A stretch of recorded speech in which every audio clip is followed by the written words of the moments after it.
नगरपालिका ही याच्यावर प्रशासक म्हणून शासन आणि तेच होते, तरी सुद्धा या शहराला पाणी मिळालेलं नाही। या शहरामध्ये जर तुम्ही गेलात तर गटार, रस्ते, वीज, पाणी, आरोग्य आणि ज्या काय मूलभूत सुविधा या शहराला द्यायला पाहिजे होत्या त्या देऊ शकलेल्या नाहीये।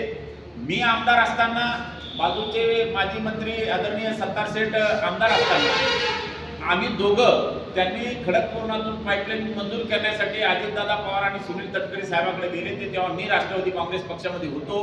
तेव्हा त्यांच्याकडे गेल्यानंतर ते म्हणले आमच्या चंद्रकांतचा मतदारसंघ आहे भोकरदन, त्याला त्यातून काही प्रमाणात पाणी द्यावा, त्यासाठी आम्हाला त्या योजनेतून सत्तार शेठ म्हणले चला तुम्ही आपण दोघं मिळून पाणी घेऊ। मला त्या खडकपूर्णातून काही या शहराला पाणी मिळालेलं आहे।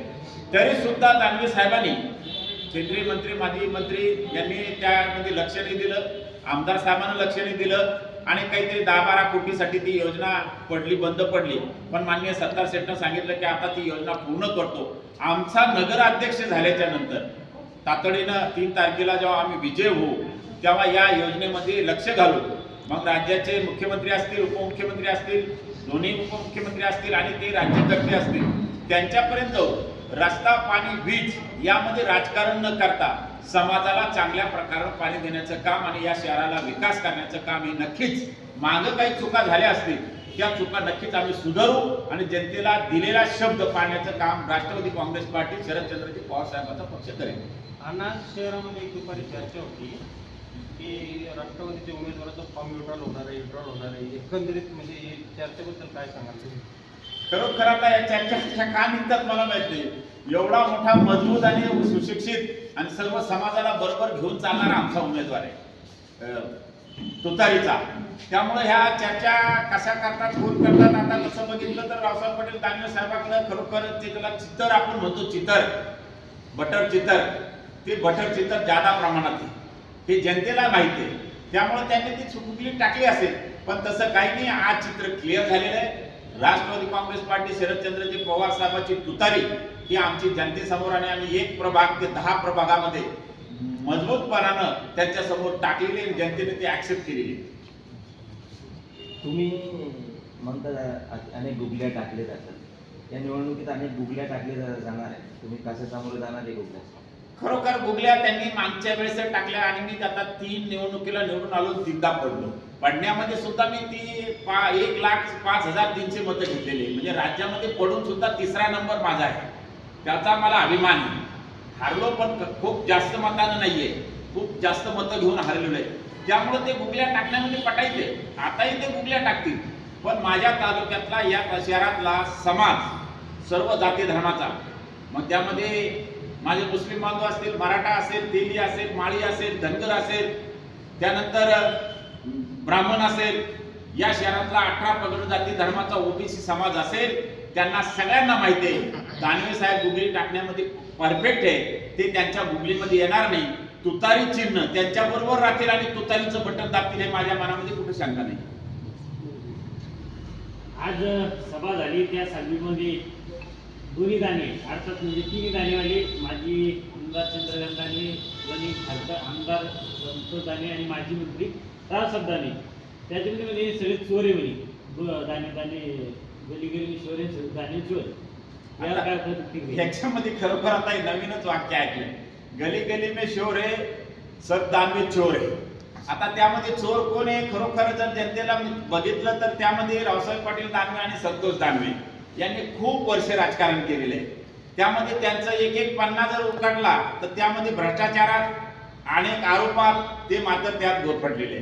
चंद्रकांत पुंडलिकराव दानवे आजही दोन्ही हात तिसरं मस्तक या पद्धतीनं समाजात जातो आणि लाखाच्या वर मत घेतो, हे त्यांना याचं एवढंच उत्तर नक्कीच काफी पडेल। आणि त्यांनी म्हटलं त्यांचा अभ्यास कमी असावा, गली गली में चोर है यार, दोनों दानवे चोर आहे। नक्कीच चोर जे आहे तर येणाऱ्या निवडणुकीमध्ये चोर कोण आणि इन्सान कोण, जनता त्यांना धडा शिकवल्याशिवाय राहणार नाही। राजाभाऊ असे म्हणले की एकीकडे मिळाले म्हणे भाजपला। आता कोण काय, इलेक्शन पिरियड आहे, राजकारणामध्ये कोणाच्या तोंडाला काही लावता येत नाही।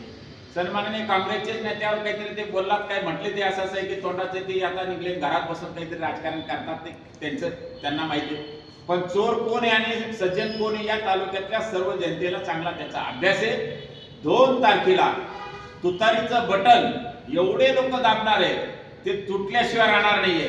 त्या पद्धतीनं तुतारीचा विजय राज्यात सर्वात जास्त मतानं झाल्याशिवाय राहणार नाही असं माझं मत आहे आणि आमच्या या तालुक्यातल्या सर्व समाजाचं मत आहे. शेवटचा प्रश्न आहे, जर नगरपालिकेत आता समजा कोणचा नगर हे होईल, नगर उपाध्यक्ष पदासाठी तडजोड तुम्ही करणार का महाविकास आघाडी म्हणून नंतरला?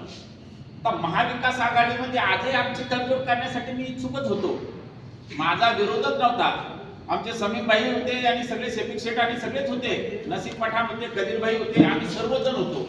जेव्हा आमचे त्याच्यानंतर आमचा भूषण, आपला योगेश शर्मा, आम्ही सर्वजण होतो त्यामध्ये.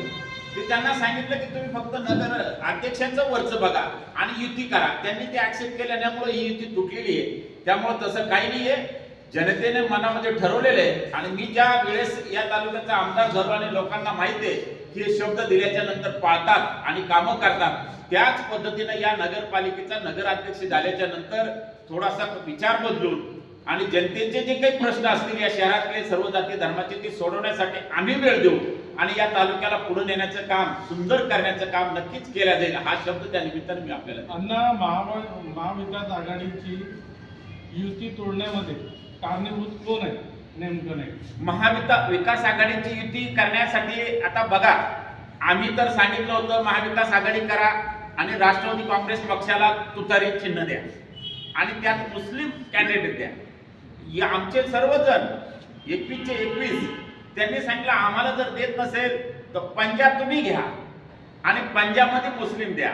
असं हे क्लिअर झालेलं आहे. राजा भाऊला माहिती आहे, कल्याणराव काळे साहेबांना माहिती आहे आणि या शहरातल्या लोकांना माहिती आहे. यामध्ये आमची काही चूक असेल तर त्याच्यात मी त्यांना सांगितलं सांगा आणि तुम्ही यांना मॅनेज करा, यांना यांच्याशी डिस्कस करा. पण ते न करता त्यांनी स्वतः निर्णय घेतला आणि ते उभे राहिलेले. युती तोडण्यामागे आमचा कुठलाही हेतू आजपर्यंत कालपर्यंत नव्हता.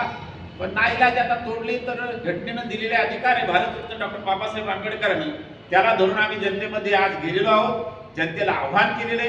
त्यामुळे नक्कीच येणाऱ्या काळात जनता या तालुक्यामध्ये संपूर्णच्या संपूर्ण 1 प्रभाग ते 10 प्रभागाचे सर्व सन्माननीय उमेदवार हे उद्याचे नगरसेवक झाल्याशिवाय आणि नगराध्यक्ष समीम भाई झाल्याशिवाय राहणार नाही.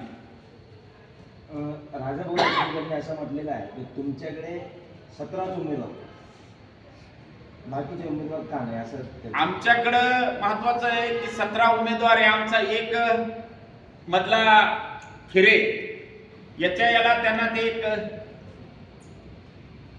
सही नव्हती मारली, ते पत्र जोडायचं ते राहिलं होतं. त्याच्यामुळे ते एक आमचा त्यातलं ते हायकोर्टामध्ये आम्ही अपील केलेलं आहे. उद्या दुपारपर्यंत तो निर्णय येईल. दुसरं एक 7 वार्डामध्ये काही त्यांच्या अडचणी आणि त्यांचे काही भाड्याचे घरं त्याला प्रेशर आणून त्याला एक विड्रॉल करायला लावलेला आहे. पण आमचे सगळे मेंबर आज प्रभाग 1 ते 10 पर्यंत मजबुतीनं तुम्ही त्यांच्याकडे गेल्याच्या नंतर त्यांचे चेहरे आणि काम जर बघितलं तर त्यांच्यापेक्षा सगळ्यात दोन्ही पक्षाच्या वतीनं ते पुढे आहे. त्यामुळे आम्ही सक्षमपणाने उभा आहोत. ज्या एका 7 मध्ये आम्ही दुसरा एक उमेदवार बरोबर घेतलेला आहे आणि त्याबरोबर आम्ही लढतोय. महाविकास आघाडीच्या विभाजनामध्ये काय महायुतीचा फायदा होणार दिसतो का? आज तर नाहीये. जनतेने मनामध्ये कुंगाट बांधलेले की इथं राष्ट्रवादी काँग्रेस पार्टी शरदचंद्रजी पवार साहेबांचा पक्ष तुतारी आणि वर नगराध्यक्ष आणि खाली नगरसेवकाला तुतारीच्या सगळ्या वाटात निवडून द्यायचं.